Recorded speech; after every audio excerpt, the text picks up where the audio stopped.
Tak hanya tempat rekreasi, museum juga tak kalah ramai dikunjungi para wisatawan di momen liburan akhir tahun ini. Salah satunya terlihat di Museum Nasional atau yang lebih dikenal dengan nama Museum Gajah yang terletak di Jalan Medan Merdeka Barat, Jakarta Pusat. Pantauan tribunjakarta.com pada Sabtu 28 Desember 2024, pada Sabtu siang antrian mengular dari para pengunjung yang hendak masuk ke dalam Museum Gajah. Pasalnya, meski tiket sebenarnya sudah bisa dibeli secara online, masih banyak pengunjung yang memilih membeli secara langsung di loket sehingga menimbulkan antrian. Adapun tiket pengunjung di Museum Gajah ini yakni sebesar Rp25.000 untuk dewasa dan Rp15.000 untuk anak-anak di atas usia 3 tahun. Salah satu yang menjadi magnet pengunjung datang ke Museum Gajah yakni adanya ruang imersif A yang tengah viral di media sosial. Untuk bisa menikmati pertunjukan di imersif A, pengunjung harus membayar sebesar Rp35.000 di luar tiket masuk Museum Gajah. Ruang imersif A adalah ruangan video mapping berkonsep 360 derajat yang menampilkan sejarah Indonesia dari masa ke masa, sehingga pengunjung yang menyaksikan akan merasakan sensasi seolah-olah ada di dalam video tersebut. Namun, imersif A bukanlah satu-satunya wahana yang ada di Museum Gajah ini.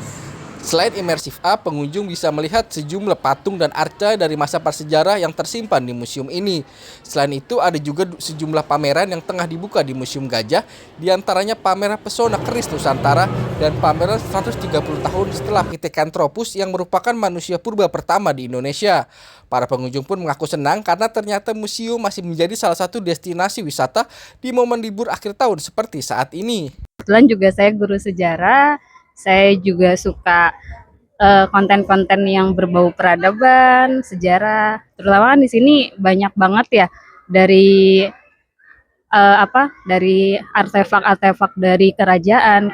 Terutama kan emang saya juga sering menyoroti tentang kerajaan-kerajaan Hindu-Buddha yang ada di Indonesia. Gitu sih yang bikin saya tertarik ke sini. Kami mengajak anak-anak kami ke museum untuk mengetahui sejarah Indonesia sebenarnya. Jadi di waktu yang libur ini kami bawa mereka ke Museum Nasional ini supaya, karena ini pertama kali kami ke sini, mau tahu tentang Indonesia lewat museum. Kesan Bapak gimana Pak? Ternyata museum ramai juga Pak. Iya, sangat ramai.